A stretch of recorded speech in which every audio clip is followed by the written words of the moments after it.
मित्रों, अंतिम छोर का व्यक्ति विशेष या फिर यूं कह लें हमारा परिवार किस हालातों में, किस सूरतों में रहता है, आज आप देखने वाले हैं। तुम लोग गिरा नहीं ना? पक्का? मिट्टी डालने से मतलब मिट्टी नहीं फैलता सर। ये तो अभी 1 महीना पहले ही हुआ बता रहे थे। जी ठीक से जाना बाबू, पूरा स्थिति पूरा खराब है पूरा का पूरा। Yes sir. चलो, क्या नाम है अश्विन मीडिया में सर। बाबू? मेरा नाम राजूराम कौन सी कक्षा में पढ़ रहे हो आप? मैं 10वीं पर के छोड़ा हूँ सर। छोड़ दियो? कारण कुछ है सर। कौन से पारा के हो आप? बंडी पारा सर। तो वहीं से तो आ रहे हैं हम लोग, वहीं से आ रहे हैं, देवनाथ के घर से हम लोग आ रहे हैं। मेरा घर वही है सर, देवनाथ के बगल वाला मेरा। अरे वहीं से हम लोग आ रहे हैं। इस बच्चे ने पढ़ाई क्यों छोड़ी, ऐसे ही कारणों को ढूंढते हम अंतिम छोर तक जाने का लगातार प्रयास करते हैं। उसको साफ करके फिर आगे कितना दूर से गुड़िया तुम पैदल आती है रोज? आज पैदल जा रही अकेले, और साथ में कोई नहीं है गुड़िया? कहाँ गए साथ वाले? कौन सी कक्षा में पढ़ती है गुड़िया? 8वीं में। कौन से विद्यालय में वहाँ गई थी? हाई स्कूल में। अच्छा ठीक है गुड़िया, जाओ, ठीक से जाना है।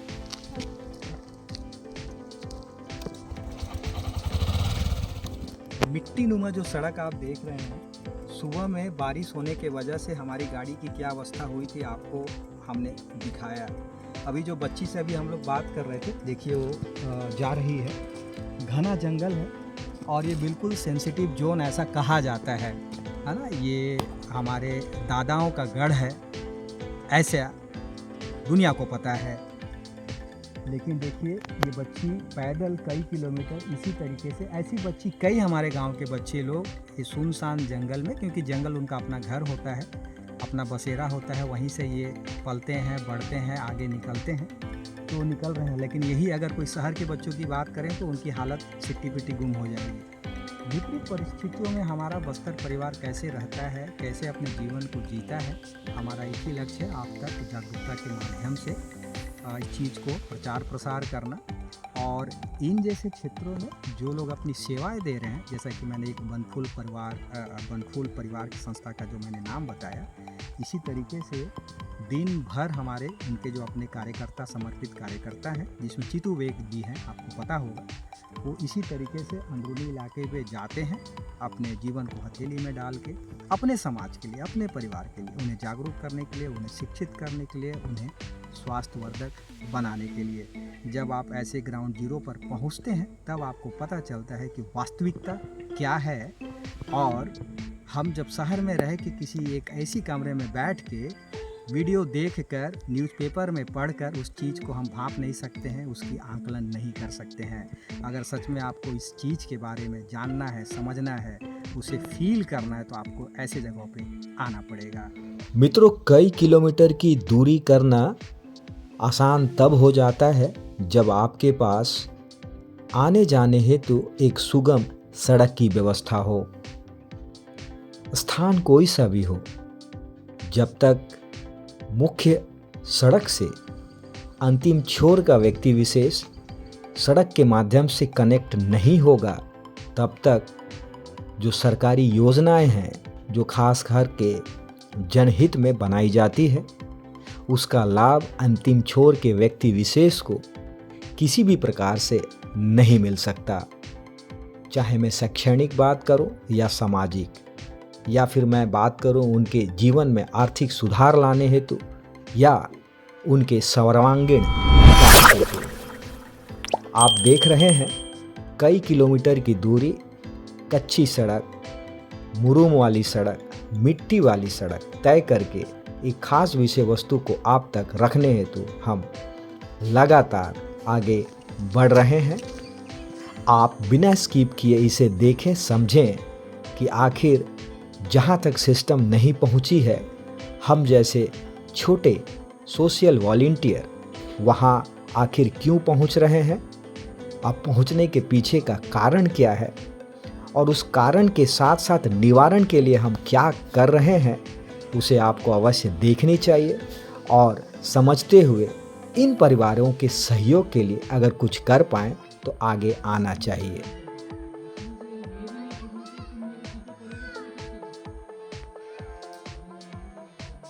दोस्तों एक नमस्कार, एक बार फिर से आपके अपने चैनल विलेज एक्सप्लोरर में बहुत बहुत स्वागत है। जैसा कि आप जानते हैं कि हमारा एक ही लक्ष्य है, हमारे बस्तर जैसे जितने भी हमारे पूरे देश भर में राज्य है या फिर संभाग है या फिर ज़िले हैं जो बिल्कुल पहुँचबीन है, वहाँ पहुँचकर हम जागरूकता के माध्यम से शिक्षा है, स्वास्थ्य है, इन सब चीज़ों पे लगातार कार्य कर रहे हैं। और उसी सिलसिले को आगे बढ़ाते हुए पिछली कड़ी को जोड़ते हुए जो स्वास्थ्य शिविर से जुड़ा हुआ था, मेडिकल कैंप से जुड़ा हुआ था, जहाँ पर हमारे ज़िला दंतेवाड़ा में महानगर से, जैसे भिलाई अगर मैं छत्तीसगढ़ की बात करूं, तो वहाँ से कुछ एक्सपीरियंस डॉक्टर की टीम हमारे इन जैसे परिवारों को स्वास्थ्य की सेवाएं निःशुल्क तरीके से देने के लिए पहुंची हुई थी। और यह संस्था जो इस पे लगातार पिछले 3 दशकों से कार्य कर रही है, उसके बारे में भी अगर आपने नहीं देखा है तो आप पिछले एपिसोड में देख सकते हैं। ये एक असाध्य बीमारी बस्तर के अंदरूनी इलाकों में देखने को मिला है। अबूझमाड़ क्षेत्र में भी हम लोगों ने बीच में 2-3 साल पहले जब हम गए थे तो इस तरीके की बीमारी हमें देखने को मिली थी। तो हमारे जो स्किन स्पेशलिस्ट हैं, जब उन्होंने इसका डायग्नोसिस किया और हमारे उस शिविर में जब वो पहुँचे तो दीदी को जब उन्होंने देखा तो ये बोले कि ये एक एक्सेप्शनल बीमारी जो चर्म से जुड़ा हुआ है, स्किन से जुड़ा हुआ है, जिसमें त्वचा आस्ते आस्ते वो स्वेलिंग होना चालू करता है। कई बार तो ऐसा होता है, जैसा डॉक्टर्स का कहना है, कि वो फेफड़े में, गुर्दे में, बाकी जगह भी अफेक्ट करने लगता है अगर सही समय में, सही तरीके से, सही डॉक्टर्स के देखरेख में अगर इलाज ना हो। तो जब इस पहुँचबीन क्षेत्र में जब वो पहुँचे और शिविर के माध्यम से जब दीदी को उन्होंने देखा, आप भैया थोड़ा कैमरा को सामने लाइए, जो है ये दीदी का ये स्वेलिंग हो रहा है। अब ये देखिए यहाँ आस्ते ये पूरा का पूरा आप देख सकते हैं ये स्किन, और ये पूरा का पूरा सिकोड़ने का मतलब ये आस्ते आस्ते ये कंप्रेस्ड होने की कगार पे है। इसको स्क्लेरोडर्मा जो साइंटिफिक यानी जो मेडिकल टर्म्स में इसको कहते हैं, और इसका समय रहते अगर इलाज ना हुआ तो स्थिति थोड़ी विपरीत भी होने की आशंका है, ऐसा डॉक्टर्स का कहना था। उसी सिलसिले में हम लोग जागरण के तहत दीदी को सहयोग कैसे मिले, इनका इलाज प्रॉपर तरीके से कैसे हो, जो संस्था सपोर्ट कर रही है उस संस्था को और अधिक बल कैसे मिले, और ऐसे और भी अगर दीदी जैसे हमारे मरीज हमारे बस्तर के अंदरूनी क्षेत्र में जो पहाड़ों से लैस है, जंगलों से परिपूर्ण है, जहां आने जाने की उतनी सुविधाएं नहीं है, हमारे ज़िला प्रशासन की सुविधाएं उन तक नहीं पहुंची है, वहां तक अगर हम लोग पहुंच रहे हैं, उसका एक ही कारण है कि हमारा परिवार स्वस्थ रहे, सुरक्षित रहे। अभी ये सब हमारे बीच हमारे दीदी के परिवार के ही सदस्य हैं। अभी हम उनसे 2 शब्द बात करेंगे कि दीदी को ये कब से हुआ है, और इसके बारे में जब ये लोग दिखाए तो कहाँ दिखाए थे, हमारे इस शिविर से पहले की मैं बात कर रहा हूँ। तो हमारे बीच एक युवा हैं, बाबू अपना नाम बताओ जरा। देवनाथ मुनियामी। देवनाथ मुनियामी। ये आपकी क्या आपकी भाभी लगती है? दीदी का क्या नाम है बाबू? बूमे मुनियामी। बूमे मुनियामी। अच्छा बाबू, ये जो बीमारी जो हम लोग को डॉक्टर्स के माध्यम से पता चला कि ये एक स्क्लेरोडर्मा नाम का एक बीमारी है, जिससे शरीर का त्वचा जो है आस्ते आस्ते सिकुड़ने लगता है, टाइट होने लगता है, शरीर फूलने लगता है, और समय रहते अगर हम लोग ट्रीटमेंट नहीं किए तो हम लोग को फिर विपरीत परिस्थितियाँ भी हो सकता है। तो इससे पहले आप लोग कब पता चला कि दीदी को ऐसा कुछ है, और आप लोग कहाँ कहाँ दिखाए थे? तो किरंदुल हॉस्पिटल दिखाया था। किरंदुल अस्पताल। तो वहाँ डॉक्टर्स ने क्या बोला? बस नॉर्मली बोले थे उस टाइम, बाहर ले जाओ ऐसे करके भी कुछ नहीं बताया। नॉर्मली है। तो 1 वर्ष से लगातार दीदी मेडिसिन ले रही थी दीदी? दवाई हाँ, दवाई ले रहा था, लेकिन उसका कोई लाभ नहीं मिला। लाभ ठीक नहीं हो पाया। नहीं ठीक हो पाया। अभी जैसा कि आपको बता दें, आप तो जानते ही हैं कि अभी जो संस्था आपकी भाभी को सहयोग करने के लिए आगे आई है, उसमें कुछ चीज़ों का हम लोग को ध्यान रखना पड़ेगा। जैसे कि इनको रिफ़र करना पड़ेगा अच्छे डॉक्टर्स, जो कि यहाँ पर सुविधाएं उपलब्ध नहीं होने के कारण दीदी का जो इलाज प्रॉपर तरीके से नहीं हुआ, क्योंकि वैसे डॉक्टर्स भी चाहिए, वैसे हॉस्पिटल में वो सारी सुविधाएं भी चाहिए। अभी दीदी को रायपुर रिफ़र किया जाएगा बाबू। तो आप लोग दीदी को वहाँ पर भेजने के लिए तैयार हो आप लोग? जी तैयार है। तैयार है ना? आपको पूरा सपोर्ट जो है उस संस्था से मिलने वाला है। उस संस्था के बारे में आपको टीम आपको बताएगी सारा चीज़, और वहाँ पर आप जाओगे तो दीदी के साथ कोई एक महिला भी होना चाहिए, क्योंकि हॉस्पिटल में जब एडमिट की प्रक्रिया होगी तो वहाँ पर जैसे कि कपड़े बदलने की बात है, उनको जो डेली रोज़मर्रा की चीज़ों को उनको सहयोग करने की आवश्यकता होगी, तो उसमें एक महिला हमारी दीदी चाहिए होगी जो कि दीदी को सहयोग करेंगे। दूसरा, एक युवा भी चाहिए होगा बाबू, जो कि वहाँ पे जैसे डॉक्टर बोलते हैं कि ये टेस्ट कराना है तो आपको यहाँ जाना है, अच्छा ये मेडिसिन लाना है तो आपको यहाँ जाना है, तो उसके लिए आप लोग तैयार हो कि एक कोई भी जो थोड़ा बहुत अक्षर ज्ञान हो, जी। समझ सकते हैं, जैसे आप पढ़े लिखे हो, तो ये व्यवस्था अगर आप करते हो तो हम लोग प्रार्थना करेंगे ऊपर वाले से कि हमारी दीदी जल्दी स्वस्थ हो जाए। और इसके अलावा आपके गांव में अगर ऐसा कुछ लगता है कि दीदी जैसा और भी अगर कोई हैं, तो आप हमारी संस्था में जो सहयोग कर रहे हैं, जिनका नाम बनफूल परिवार है, जो खास करके बस्तर के अंदरूनी इलाकों में जैसा बूझमाड़ है, ओरछा क्षेत्र है, कटई कल्याण है, कुआकुंडा की हम बात कर रहे हैं, यानी चारों ब्लॉक जो है, चारों ब्लॉक के अंदर अंदर जाके सेवा दे रहे हैं कैंप के माध्यम से। यानी जो हमारा स्वास्थ्य शिविर लग रहा है, उस शिविर में हम लोग क्या करते हैं, आप जैसे युवाओं के सहयोग से हम लोग आमंत्रण करते हैं, फिर हमारे डॉक्टर्स टीम आती है, उनके देख रेख में उनका परीक्षण तो नहीं बोलेंगे, एक पहला जो बोलते हैं फर्स्ट फेज में जो जांच होता है कि चेक करने के बाद आखिर उनको क्या समस्या है ना, उस समस्या का होने के बाद उनको लगता है कि नहीं यहीं पे ठीक हो जाएगा, तो फिर आपका किरंदुल हॉस्पिटल हो गया, अपोलो बचेली हो गया, जिला अस्पताल दंतेवाड़ा हो गया, रिफ़र करके वो कर देते हैं। अगर लगता है कि उनको अगर बाहर भेजने की आवश्यकता है तो उसके लिए भी संस्था क्या करती है, पूरी मदद करती है। तो ये सब चीज़ के लिए आप पूरे तैयार हो? आप लोग जी सर। तैयार हो?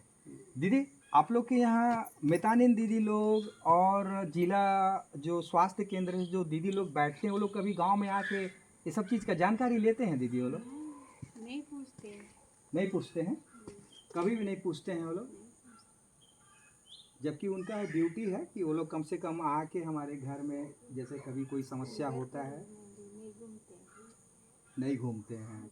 आपके सरपंच सचिव कभी इसके बारे में उन लोगों से कभी बातचीत वो लोग किए कि घर में हमारे छोटे छोटे बच्चे लोग हैं, आप जैसे दीदी लोग हैं, दादा लोग हैं, उनको थोड़ा बहुत भी समस्या होता है, तो सरकार का योजना दीदी बना तो है, लेकिन वो लोग आके कभी संज्ञान ऐसे अंदरूनी क्षेत्र में नहीं ले रहे हैं वो लोग? कभी आप लोग बोले हो दादा, कभी आप लोग बोले हो?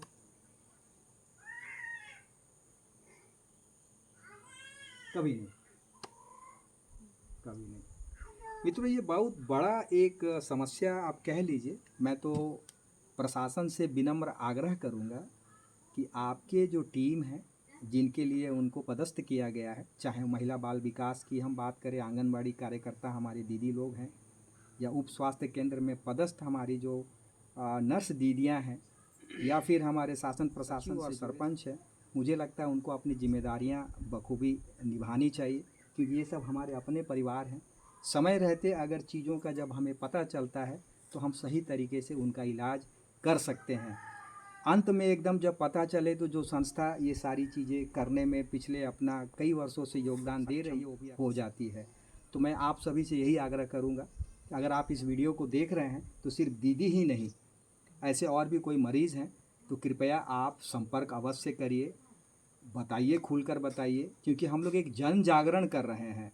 क्योंकि हमारे बस्तर के अंदरूनी इलाकों में शिक्षा के अभाव में, जागरण के अभाव में ये सारी समस्याएं उत्पन्न पिछले कई दशकों से लगातार जारी है। अगर हम मृत्यु दर की बात भी करें तो मैं आपको दोस्तों बता दूं, हर एक दिन कोई ना कोई गांव से हमें यह दुखद समाचार मिलता है कि आज ये गुजर गया, आज वो गुजर गया। कारण एक ही है कि समय रहते प्रॉपर तरीके से सेवाओं का लाभ इनको नहीं मिल पा रहा है। लेकिन ये लाभ कैसे मिले, किस तरीके से मिले, आपसी तालमेल शासन प्रशासन और हमारे पंचायत के बीच कैसे बने, सेवा दे रहे हमारे जितने भी साथी हैं वो अपनी जिम्मेदारी का एहसास कैसे करें, वो जब तक हम नहीं करेंगे।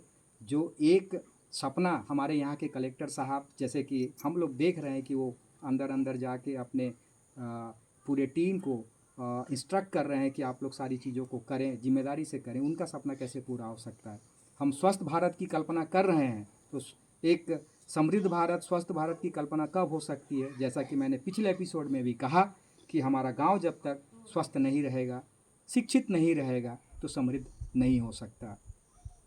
आज के लिए मैं इतना ही बोलूँगा, लेकिन मैं दीदी के तरफ से और हमारे पूरे गांव वालों के तरफ से, और हम लोग जो लगभग 60 से 65 किलोमीटर ड्राइव करके हम लोग बिल्कुल अंदरूनी इलाकों में आए हुए हैं।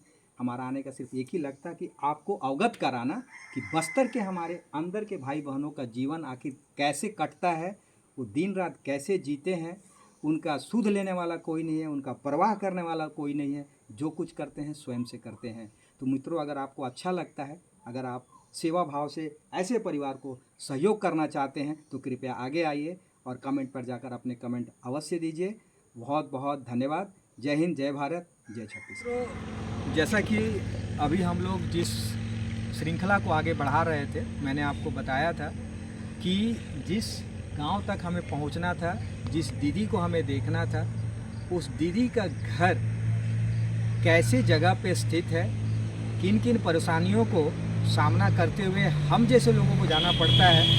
और हम तो एक या दो बार ही जाते हैं, लेकिन गांव वाले निरंतर अपने रोज़मर्रा के चीज़ों को साधने के लिए, पूर्ति करने के लिए जीवन को हथेली में डालकर निरंतर ये कार्य करते रहते हैं। यही वो सड़क है, आपको कुछ दूर तक डामरीकरण दिखेगा, उसके कुछ दूर तक जाओगे तो हल्का सा मुरुम दिखेगा, उसके कुछ दूर तक जाओगे तो बिल्कुल कुछ नहीं दिखेगा, और उसके थोड़ी आगे जाओगे तो अभी आनन फानन में रोड को चौड़ीकरण करके जो लाल रंग की मिट्टी है, जो बिल्कुल गीली होती है, जिसमें अगर हल्की सी भी पानी पड़ जाए तो चलना तो छोड़ दीजिए, कुछ भी करना दुस्साहर होता है। उस हालत में गांव वाले इतने सारे तकलीफ़ों के साथ अपने जीवन को जीते हैं।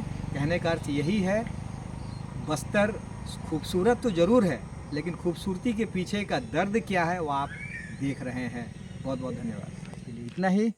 बहुत जल्द फिर एक चैलेंजिंग टास्क के साथ एक और अंदरूनी गांव में बहुत जल्द आपसे रूबरू होऊंगा। तब तक से आप अपना ध्यान रखिए। बहुत बहुत धन्यवाद।